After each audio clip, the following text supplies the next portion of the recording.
Hello everybody. I am here to read to you from my book, Gator Meets Death.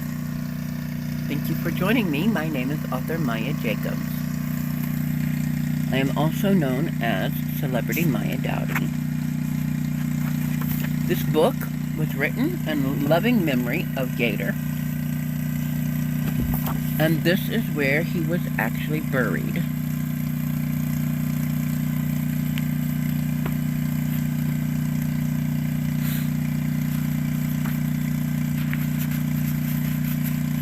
Introduction. Nobody should love pit bulls or want them based on Gator's personality. I really want to discourage that. I know a lot of people will hate me for what I'm about to say. However, I've always kept it real. Gator was not the average pit bull. He was full purebred, but he was stunted. That said, he would never meet his full potential. Most pit bulls are highly strung, high drive, super strong, with nails that are designed to tear flesh easily and naturally against their own will. They do that naturally, which means accidentally. Also note that it's not that pit bulls are bad, but I spent Gator's entire life arguing that it's not the dog, it's not the gun, it's not pit bull's fault, it's the owner's fault. The owners of the gun, the owners of the pit bull. Well, I gotta make that same argument about the positive things as well. Okay? Such as, he does not mean to tear your flesh. I had so many bruises and tore deep, deep scratches that would bruise my whole leg. And he didn't do it on purpose. He would just jump up excited to see me, or,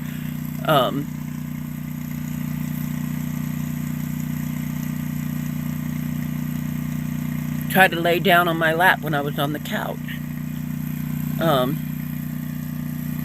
I gotta make that same argument about the positive.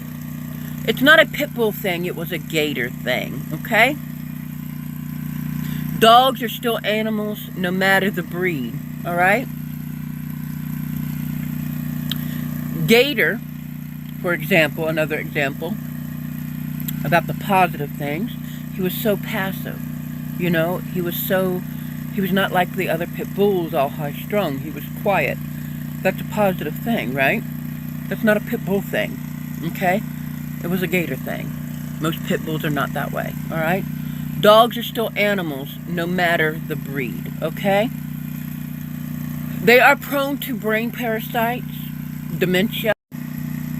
They are prone to brain parasites, dementia, brain cancer, loss of memory, getting grumpy as they get older, and other.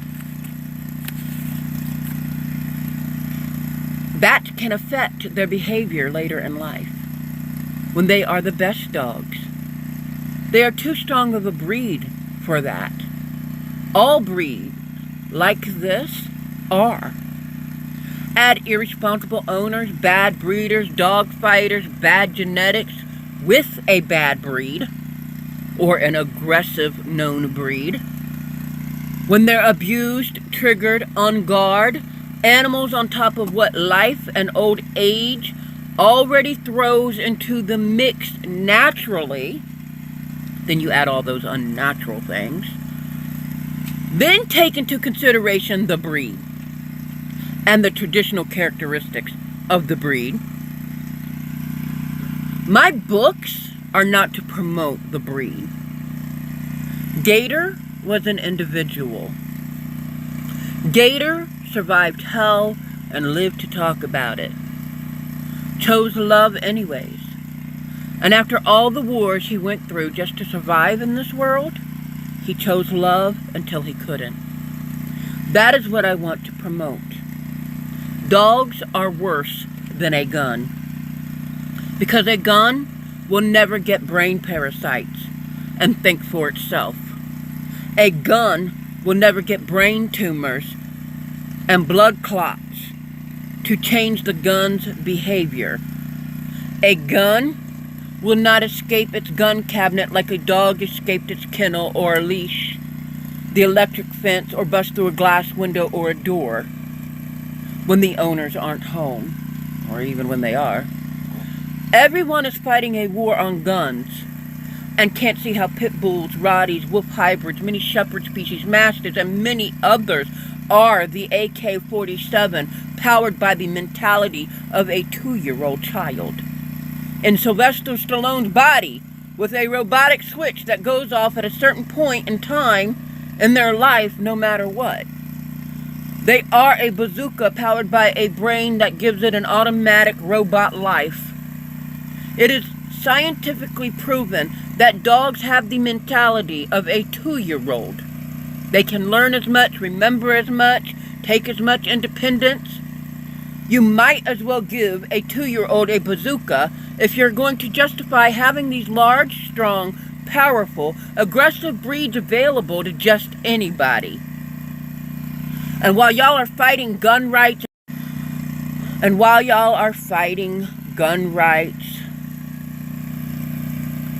and creating licenses and registries for gun owners, you should consider all the same for owning any aggressive dog species large enough and powerful enough to kill a human. And that includes small children, so some small dogs can do that. Any dog can be a weapon. My sister-in-law's Irish setter almost killed my niece. He was a great dog to me growing up. Great with kids. Great with my niece. The instinct to mate a female that they had suddenly got, that came in heat, and to fight off the competition. And my aunt left my 3-year-old niece at the time alone while she went to do drugs and sleep. My niece was playing on the floor, and she was approximately about 3 years old. Could have been a lot younger, but I don't remember exactly. Anyways, at first, when we got Gator, he was timid. Hang on, I think I skipped a page. No, I didn't.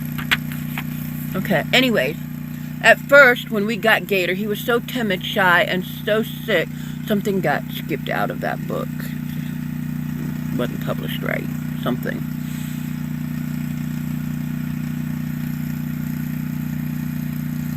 Because that's missing. The whole story on my niece is missing.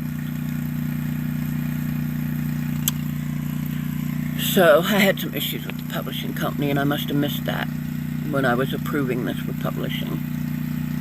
At first, when we got Gator, he was timid, shy, and sick to defend himself in any way. So let me pause this for a minute and go through what I went through with my niece. So she went upstairs to do drugs, and the dog attacked her. And she almost died. She had to get stitches all over her face, and she used to go and look in the mirror. And she didn't like what she would see in the mirror, and she didn't want to look at herself in the mirror anymore because she thought she was ugly because of everything that she'd been through. And she has permanent scars all over her face. She looks good now, but back then, that was hard for a child even that age to see themselves like that in the mirror. They had to cover the mirrors and start taking the mirrors down for a long time. So anyways, at first, when we got Gator, he was so timid, shy, and sick to defend himself in any way. And after all the abuse and the PTSD, he would just shut down if you told him no. But after we built his confidence, taught him he could say no, that's when we started to see some signs of food aggression. After we built his confidence, taught him he could say no, that's when we started to see some signs of food aggression. He also started displaying signs of protection, being very protective and territorial over me, even while he was still recovering from mange. The confidence we gave him and the love turned him from a little scared puppy into the signs of the type of dog he was bred to be. I had to begin to train him not to be food aggressive. I would hold his bones while he chewed them, get John and other kids too, and rub him, pull on him, give him an additional treat besides his bones. Some photos of times during this training and after will be included in this edition to help write the story.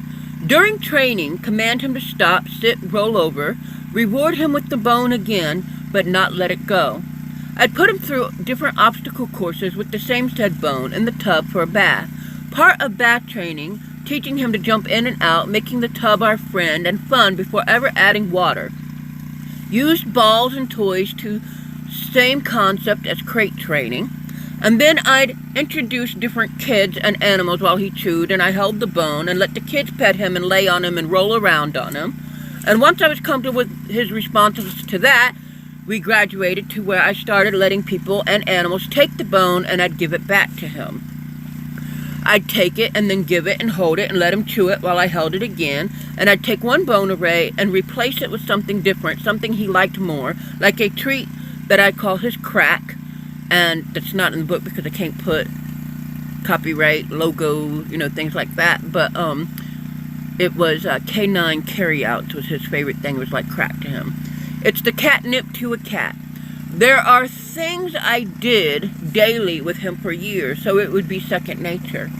Eventually working our way up after about a year or more of training to playing tug of war, and then rewarded him when he let go of it on command with a treat and gave it back to him, but holding it and petting him at the same time. He was actually never bad with me when it came to his bones. In the beginning of training, he wasn't really aggressive, but displayed nervousness with animals and John.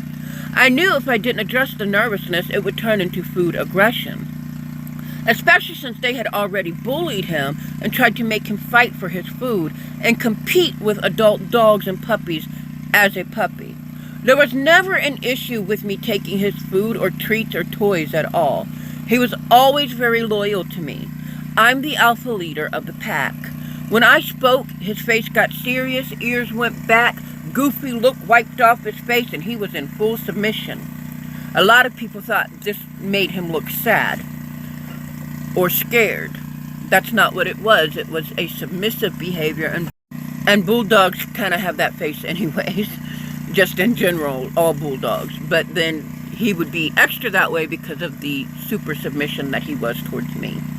Some of the ways I trained that submission was requiring him to lay on his back, belly, organs exposed, which means belly up, because when their bellies are up, anything can grab a hold of their organs, so instinct tells them not to do this.